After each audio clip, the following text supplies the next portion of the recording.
Good morning, students. After discussions of two thin lenses in contact in the previous class, where we found the equivalent focal length once we combine two lenses, and today we're going to discuss about prism. Your first topic about prism is of this chapter ray optics, that is a refraction through a prism. We'll derive for it. Topic is refraction. Refraction through prism. Refraction through a prism derivation. So this is the topic for today. You just get ready with pens and paper and just make the headline fast. That is refraction through a prism. We will discuss today. We everyone should know what is prism, what is its characteristics. We have studied little things about prisms in 9th or class 10. So we have a little concept about the prism, and we will try to give some brief concept in about the prism. In the case of refraction, how refraction takes place in prism in this derivation. So write down refraction through a prism. For this, we'll consider a prism. If I consider a prism like this, remember, this is a prism as I have drawn here. Like that, I have made a prism. Suppose the name of this prism I am giving it, suppose it is your M and O. M and O is our prism I have considered. So as you know that the mediums of light, that inside the prism it will be optically denser medium, and outside the prism it is optically rarer medium. All these things you have already come to know in the previous classes. So if I consider a ray of light has been incident on it, a ray of light has been incident on it. This is a ray of light that has been incident on the prism. So if I make the normal over here in this point, as you did in the previous classes, suppose it is a normal over here. This is the normal in this point so far. So after being incident on this prism, that means this ray will come towards the normal because it is traveling from optically rarer to optically denser medium. That means this ray will be like that. This ray will be like that. You know all these things. So after refraction, this ray, this is the ray that has been incident over it. So this is going to be angle of, suppose, incidence, angle of incidence, that is I. And this ray has been bent towards the normal after entering to the glass medium. Since rarer to denser medium, we know what are the circumstances. The next phase, this ray will go out from it. So if I make a normal in this point also,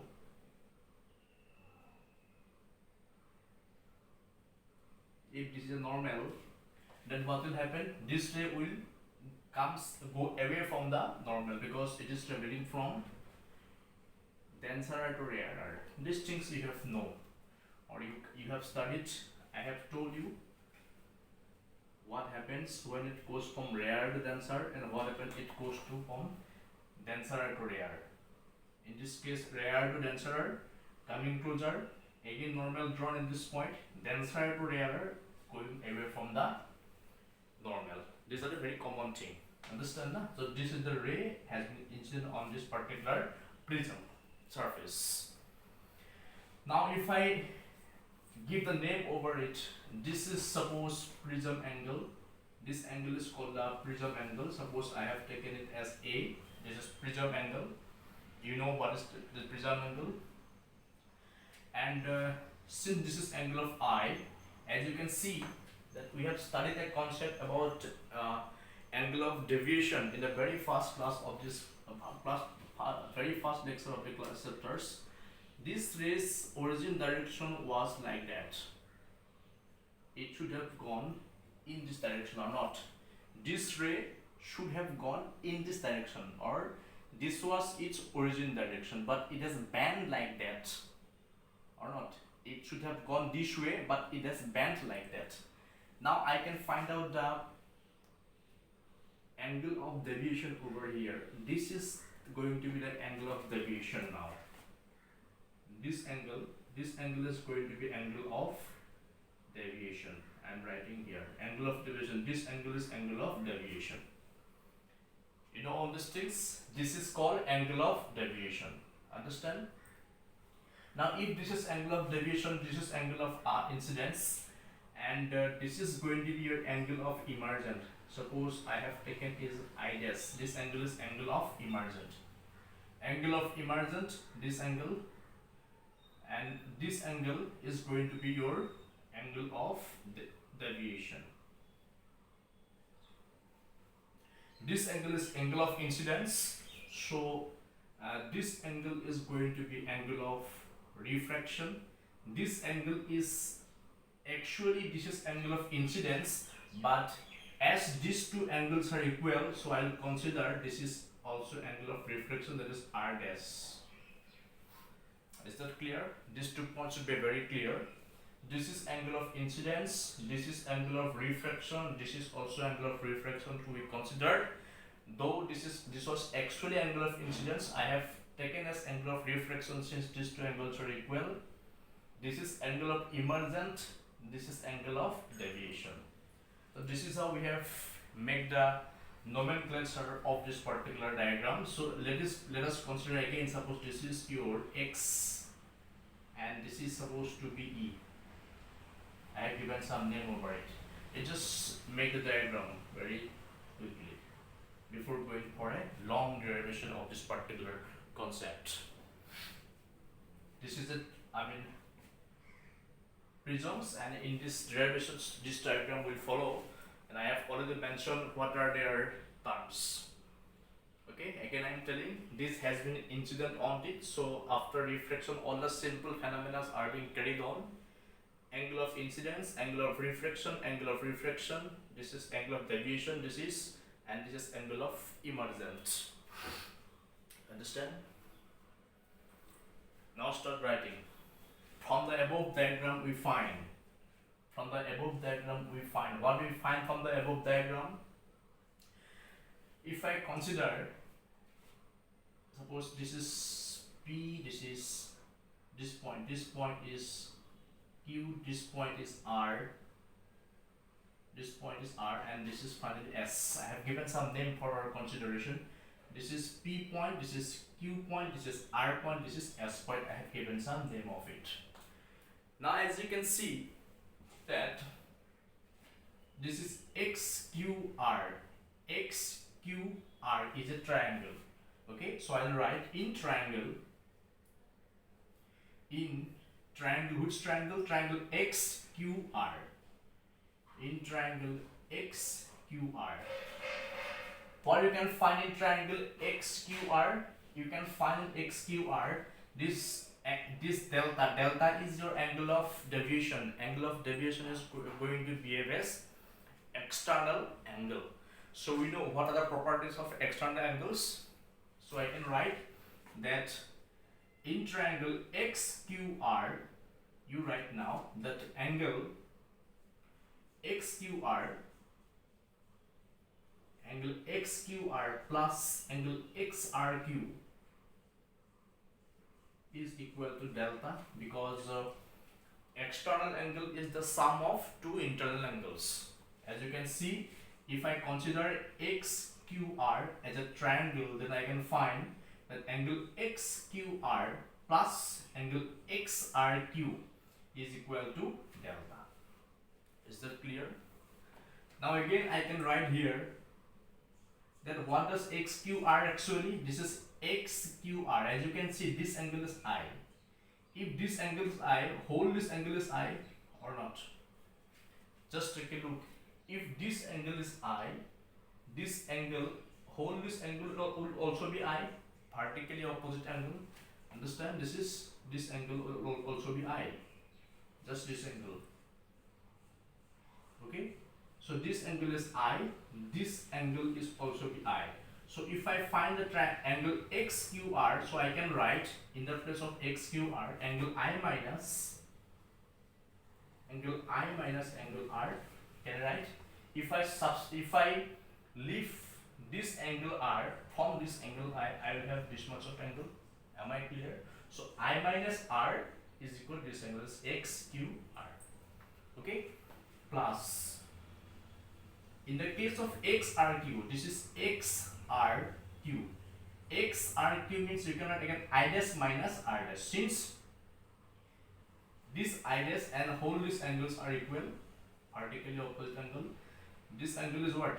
I dash, and this angle is also equal with I dash. So if I have to find out this particular angle, I dash minus R dash. So I am writing I dash minus R dash is equal to delta. Understand? This thing has been cleared. So I minus R is equal to this triangle XQR. I dash minus R dash is equal to this angle, this XR. This is very simple thing. Understand? Now if I arrange this particular equation, so I will write angle I plus angle I dash, then I will have minus angle R plus angle R dash.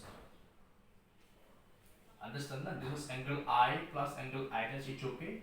Minus R dash, so minus R plus R dash. That is equal to delta. Let us suppose this is number 1 equation. I think you have understood the first equation, so note it down. Now again you can find after this particular equation that we have an quadrilateral. What is this quadrilateral is, as you can see, there is quadrilateral MQER. Is that clear? Quadrilateral is one. Another quadrilateral is you can find from this particular diagram is MQER. MQER is a quadrilateral. So again I can write in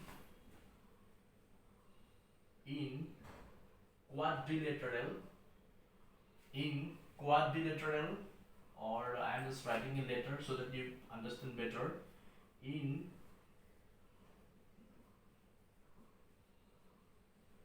quadrilateral, which is the quadrilateral I am considering? I am considering this quadrilateral MQER.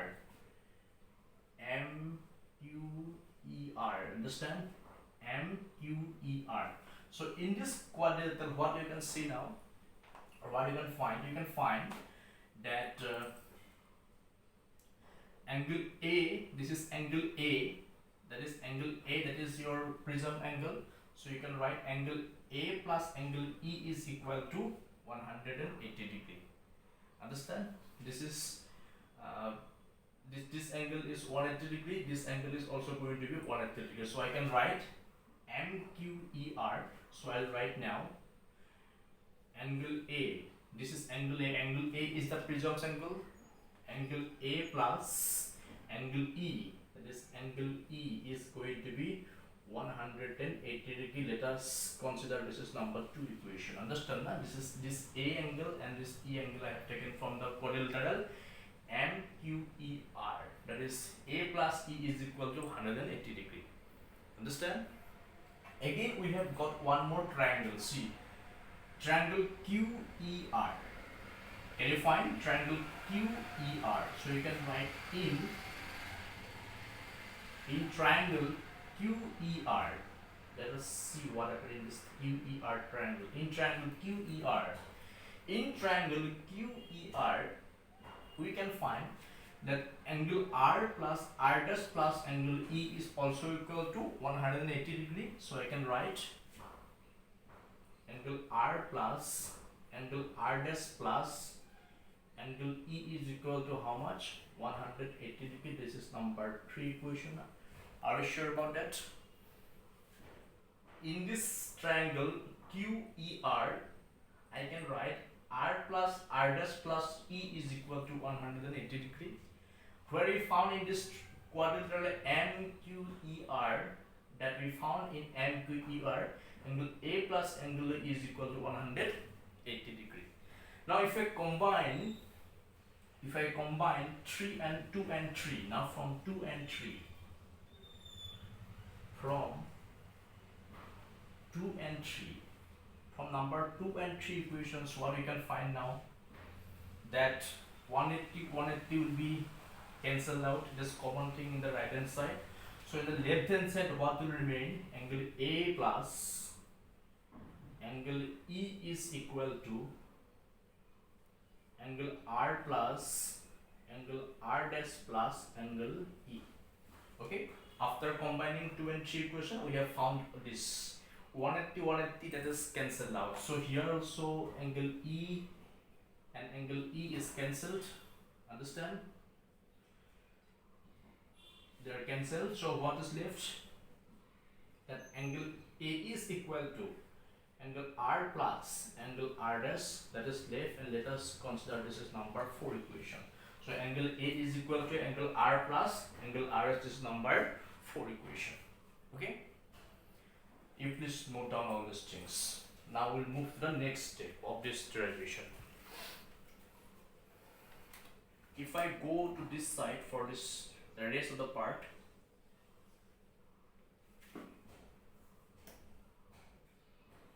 write clearly. If any doubt, just inbox me so that I can clear it out.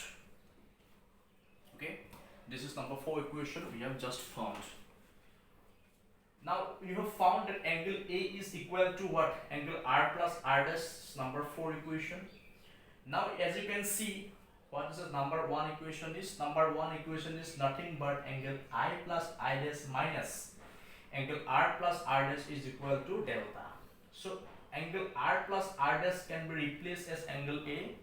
So I am going to put the value of angle A in a number 1.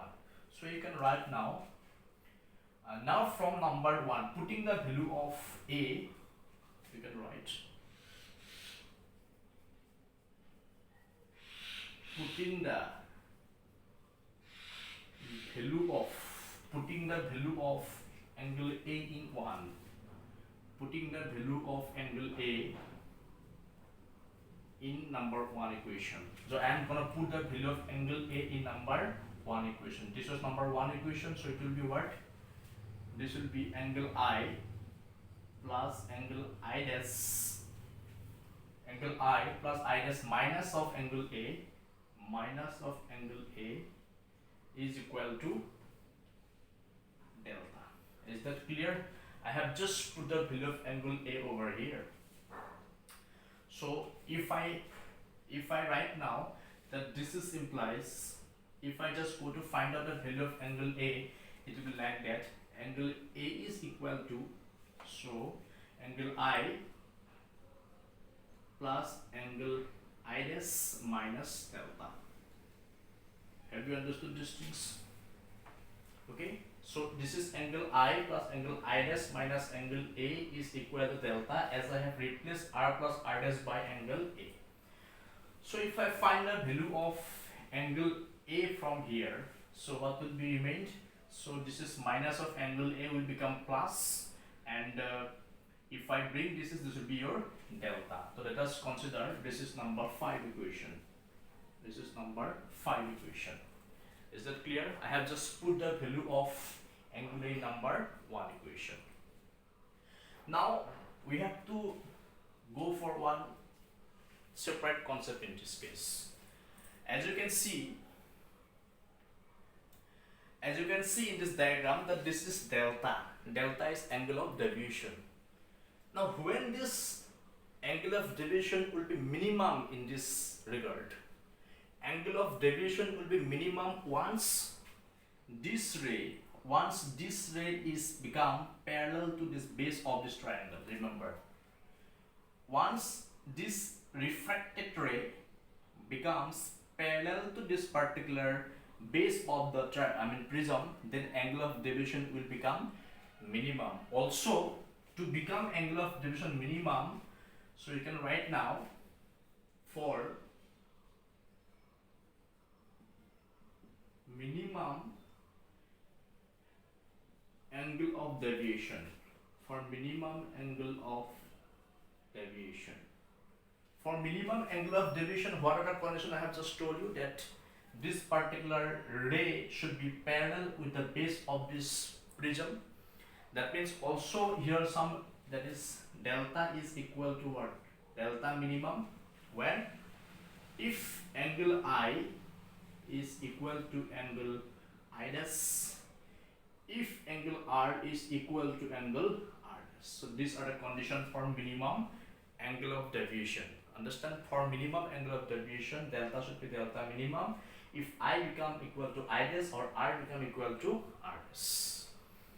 Now if it is so, I can write one thing from equation number 4. Now from equation number 4, what I can write is, just take a look over it. From equation number 4, you can write from 4 equation, from number 4 equation, this is number 4 equation, so I can write angle A is equal to,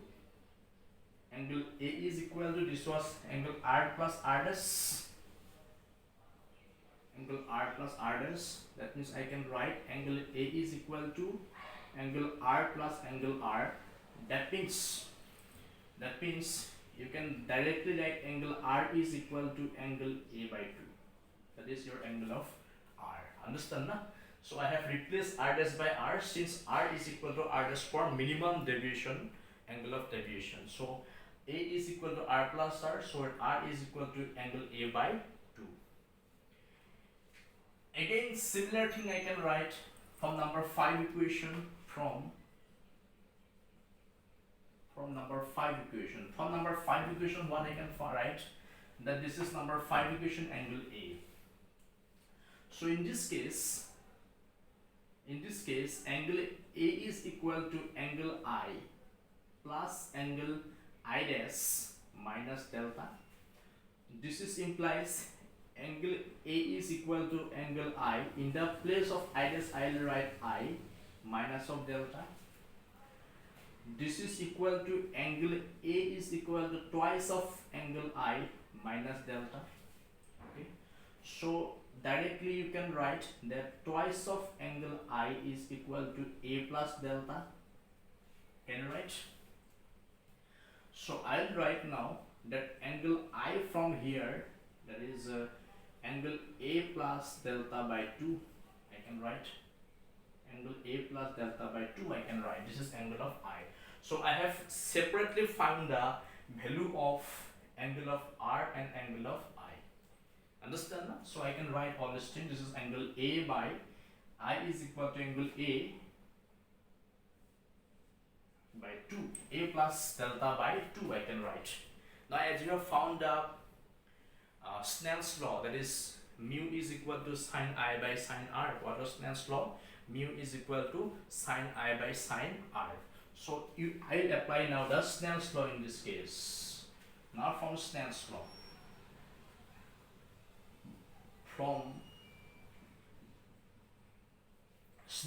what is the from Snell's law I can write? From Snell's law, it is, we know that mu is equal to sine of angle of I divided by sine of angle of R. This is from Snell's law we can write. Okay, sine of angle of I by sine of angle of I, R. So if I put the value here, so mu is equal to sine of, the value of I is already what, angle A plus delta by 2, angle A plus delta by 2 divided by sine of R, that is sine of R value is what, angle A by 2. So this is the required derivations for refraction through a prism. You can just note it down.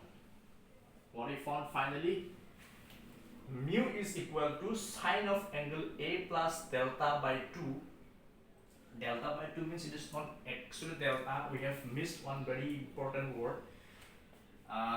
What I have for minimum deviation, what we have written, delta m. So for minimum deviations, once we write angle I in the place of angle I dash, so this is obviously delta minimum. This is what delta minimum. Understand? This is going to be delta minimum. So this is also delta minimum. Remember. So this is delta minimum. Delta m. Understand? What is this? Delta m means that angle of deviation should be minimum. Here no problem, but once I write the conditions that for minimum angle of deviation, delta should be equal to delta minimum. So I should write that if I replace this value I dash by I, then this is also equal to what? Delta minimum. Since we are writing these two conditions for minimum angle of deviation. Have you got the point? Delta m means minimum angle of deviation. So finally, we have come to conclusion that mu is equal to sine angle A plus delta m by 2 by sine angle A by 2. So this point, remember, you might get confused why I have given delta minimum, because I have given the conditions as well. Understand? Though not from number 5 equation, this is number 5 equation delta, but still it will be delta m since I write this angle delta I by replacing I dash.